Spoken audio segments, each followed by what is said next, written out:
നമസ്കാരം.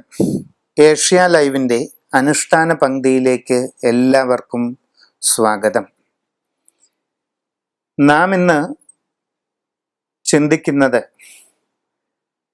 രാജയോഗങ്ങൾ പൂർണ്ണമാകുന്നതിന് എന്ന വിഷയത്തെക്കുറിച്ചാണ്. നിങ്ങളെല്ലാവരും പലപ്പോഴും ബാല്യപ്രായത്തിൽ തന്നെ നിങ്ങളുടെ ജാതകത്തിൽ രാജയോഗങ്ങളുണ്ട് എന്ന് ജ്യോതിഷന്മാരിലൂടെയോ മാതാപിതാക്കളിലൂടെയോ ഒക്കെ കേട്ടിരിക്കാം. എന്നാൽ ജീവിതം തുടങ്ങി കുറെ കാലം മുമ്പോട്ട് പോയിട്ടും അനുഭവത്തിൽ രാജയോഗങ്ങളൊന്നും കാണുന്നില്ല എന്നുള്ള സ്ഥിതി നിങ്ങൾക്കുണ്ടാവാറുണ്ട്. വിശേഷപ്പെട്ട രാജയോഗങ്ങൾ 12 തരം ജ്യോതിഷത്തിൽ പറയുന്നുണ്ട്. പഞ്ചമഹാപുരുഷ യോഗം, കൂടാതെ ഗജകേസരി യോഗം, ചക്രവർത്തി യോഗം, നീചഭംഗ രാജയോഗം,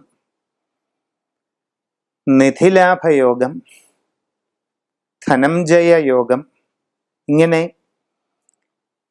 വളരെ വിശേഷപ്പെട്ട അത്യപൂർവമായ നല്ല യോഗങ്ങൾ ജ്യോതിഷത്തിൽ പലപ്പോഴും പറയപ്പെടുന്നതാണ്.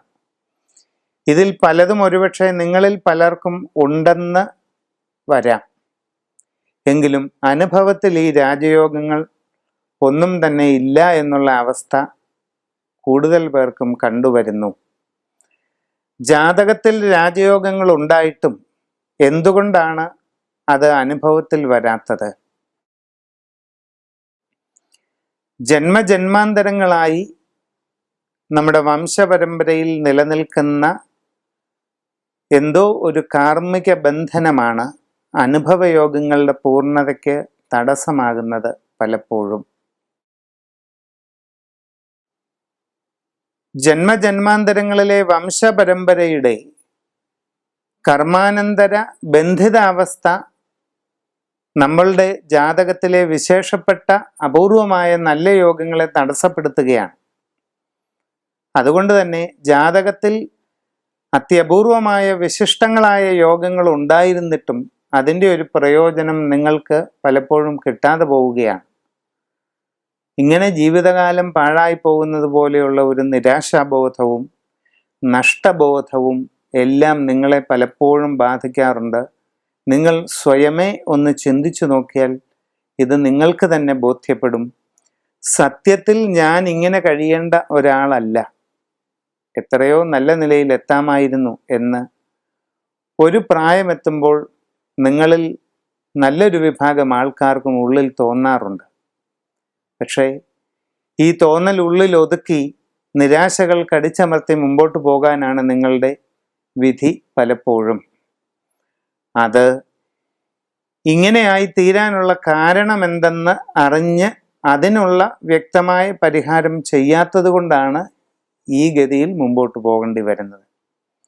ഈ അവസ്ഥയിൽ നൈരാശ്യത്തോടുകൂടി കഴിയുന്ന എല്ലാവർക്കും ഇതിൽ നിന്ന് ഒരു മാറ്റം വേണമെന്നുള്ള തീവ്രമായ ആഗ്രഹമുണ്ടെങ്കിൽ അതിന് നിങ്ങൾ ചെയ്യേണ്ടതായ ഒരു ഉപാധിയാണ് ഇനി പറയുന്നത്.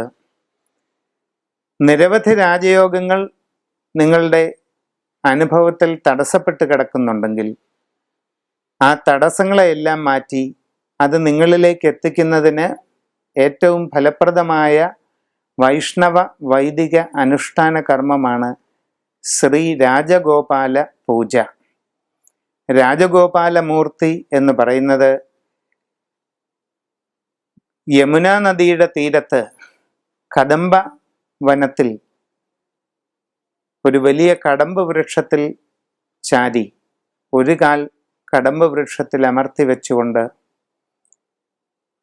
ഓടക്കുഴലൂതി തൻ്റെ അതിമോഹനമായ ആ ഓടക്കുഴൽ നാദത്തിലൂടെ പ്രപഞ്ചത്തെ മുഴുവൻ തന്നിലേക്ക് ആകർഷിക്കുന്ന സാക്ഷാൽ വേണുഗോപാലമൂർത്തിയായ ശ്രീകൃഷ്ണൻ തന്നെയാണ് തന്ത്രശാസ്ത്രത്തിലെ രാജഗോപാല മന്ത്രത്തിന് അധിദേവതയായ ഭഗവാൻ.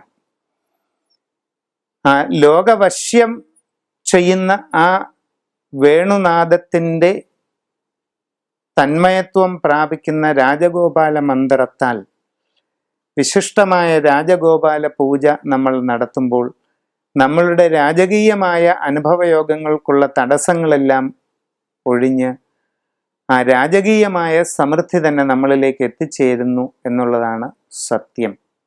ഈ രാജഗോപാല പൂജ നടത്തുന്നതും രാജഗോപാല യന്ത്രം ധരിക്കുന്നതും എല്ലാവർക്കും രാജകീയമായ ശ്രേയസ് തന്നെ നൽകുന്നു എന്ന് ചുരുക്കം.